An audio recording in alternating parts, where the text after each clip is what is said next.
mean, like Samuel Clemens or Mark Twain said once, education stops when education starts when schooling ends. Yeah, exactly.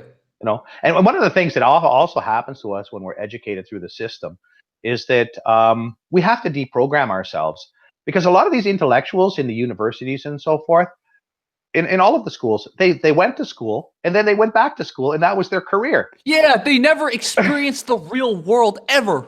Exactly. That's why they can't. That's why they often get it wrong. And yet these guys are training the leaders, and people go to school and then they come out and they realize this is fucked, man. This is not right. This is not. Yeah. This is not the real world, right?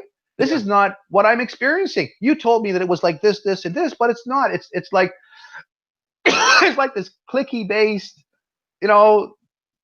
sort of, I don't know what you call it. I mean, the way people are, right? I mean, you know how it is. It's in workplaces. There's all this kind of competition that goes on below the surface. Everything is smooth, right? It all looks smooth, but you always have these guys, who's some kind of an adversary. Adversary. I don't know the word, but yeah. So you have this individual, these people that you encounter, or you have an employer who has no integrity or wants you to do things. I mean, I had a guy once years ago. I sold printing. Okay, before I started my publishing company, I sold printing for a while, and there was one guy. He offered me this big salary. Okay, like he wanted to get me from my boss because we used to sub things out to him. Okay, so I had a young family at the time, and I thought, you know what, I'm going to jump on this. Because he offered me like almost double my current salary at the time. Well, not double. Let's say one third more. But still, it was a lot of money, right? It was like an extra $1,000 a month at that time, right? So I think I was making a couple grand. I'm talking going back quite a year. It was quite a few years ago, maybe 20 years ago or 30 years ago. Not 30 years ago now. Time flies quick. But anyhow, so this guy offers me this. So I take the position. I mean, he had better presses and he had better equipment. And he seemed to have his shit together. So I thought, okay, this guy's going to be good, because the guy I was with was quite disorganized. So I jumped ship and I went for the higher salary. So I'm working for the guy, and I'm doing marketing stuff for him. We're doing like direct mail and all kinds of things, which I know how to do. I was doing all that, right? And I was getting quite a number of appointments and doing my things. But there's always a lag when it comes to sales. You go out. I mean, I was in sales for a number of years, and you go out and you do your work and you bust your ass and you do your appointments. And after about 2 weeks, sometimes, especially in the beginning, you think, well, what am I doing here? Because there's nothing coming in. Yeah. And then you get around the third week or the fourth week, and boom, it comes in like crazy, right? So but it's just a lag, right? And people have to think about it. They got to get approvals, because I was selling business to business stuff. So so you get that lag that goes on in sales. But this guy hires me for this job, and I'm working for him. And about 2 months later, he says to me, "Well, I want you to go after your former employer's customers. You know who they are." Which I did. I knew all his customers. I knew who was the biggest. And he says, "You go and you get me every one of them, and bring them to me." I said, "No, I'm not doing that." And this is my defect, right? No, I'm not doing that. Exactly. Too much integrity. It's like you don't want to screw over people who've helped you before. Well, I mean, I left the guy for money. Okay. I mean, I had a family, so I had a reason to do it, my personal benefit. Okay. Yeah. But it doesn't mean because I'm pursuing something for my personal benefit, doesn't mean I'm going to rip off another guy who was a good guy. Yeah. He was a decent guy. He was an honest guy. Okay, he was disorganized and so forth, and he had his issues. But I wasn't going to go steal all his customers and put the guy into bankruptcy. I mean, I don't know, but there's a lot of people who live with that. Now, one of the chapters I go on in the book is about psychopaths, and it's like I've had different situations happen to me in my business life over the years. I had one instance that I put into the book about where I dealt with a mortgage broker. And there comes a bunch of trouble from my experience, because I've never dealt with one who was straight, quite frankly. I've had nothing but bad experience with mortgage brokers in my business things. Oh yeah, I mean, I found it much better to arrange my own financing. It's just from my own business experience, okay? Because I find, once again, the middleman, He's always out for himself. Of course. Right? He's an interloper. Yeah. So anyhow, this guy, I mean, ripped me off for thousands of bucks. He scammed me on this contract. He sent me to the scammy lawyer friend of his and says to me, "Don't worry about it. It's just a routine contract thing." And I should have known better because I've been in business for 20 some years at that point. But I thought, you know what? You're right. It is just a pretty simple little contract. We're just doing this. It was just a balloon financing arrangement. So the guy rips me off. So I end up going to court, and this shit goes on for 10 years. Wow. And yeah, but at some point your money runs out. So I'm a pretty smart guy. So I start studying law, especially now with the internet, how to do this, how to do the documents and so forth. And I fight these cases and I win. And I win again and again and again. Okay. But I don't win any money, which is the bummer of it all. And I had a lawyer at the beginning of this, and he said to me, he says, "Mark, do it if you want to harass this guy, if you want to make trouble for him, you want to get some kind of revenge on him, because it's going to drive him crazy for years. It's going to drag him through court, right?" But he says, I says, at the end of the day, you're not going to see any money, which I kind of said, well, maybe not. So anyhow, at the end of the day, I didn't really see. I mean, I got some small victories, like, a few thousand here, a few thousand there, but nothing much, nothing that compensated me even close, nothing that even paid for my personal legal costs of myself. And I've had a number of dealings, and I go over some of this stuff in the book with lawyers, and I show the lack of integrity with the legal system, with the lawyer system. I mean, we're talking about family law, for example. Well, that's a multi-billion-dollar industry. It's a multi-billion-dollar industry. Yep. Okay. One of the things, I was involved with a men's rights group at one point. Okay. It was the Council for Equal Parenting, they were called. And I was a goodwill ambassador for them. So what I did was, just in my small little bit, I met with my local member of parliament, we call it here, okay, which is like your local congressman, and presented him our point of view. So we actually had a member of the parliament support this legislation, okay, and he brought in a law. It was anyhow, it's in the book anyways. But anyhow, so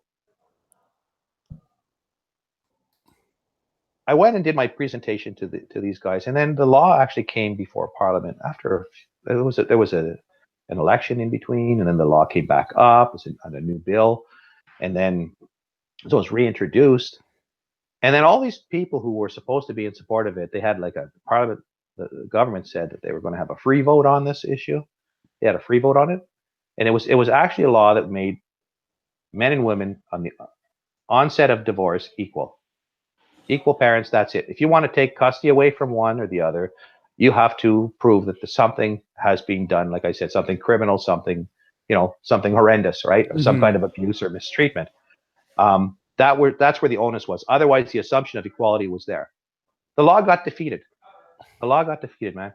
And at the end of the day, one of the reasons that was cited was that the Canadian Association of Barristers objected to it because they thought it was not good for the children.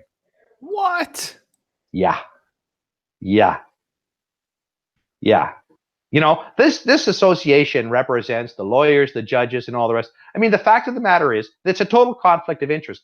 Yeah. It's a multi-billion-dollar industry. And we got to stop looking at the legal system as impartial. That's part of the awakening that people need to have, and that I hope my book is going to give people. Yeah. Okay, is that part of that awakening is to realize these lawyers are out for themselves. They're a middleman.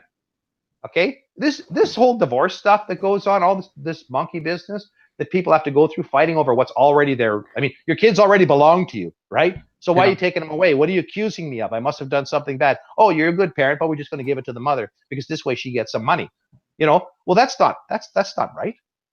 That's not right, man. I mean, fathers love their children as much as mothers do. Yeah. But you often get some kind of a wingnut out there who basically came from an abusive family. I shouldn't call him a wingnut, but let's say someone who's disadvantaged in their life, who becomes an activist in some of these movements, and then villainizes all men. I mean, my father was not perfect, neither was my mother, and I think most people will have things that they could bring up.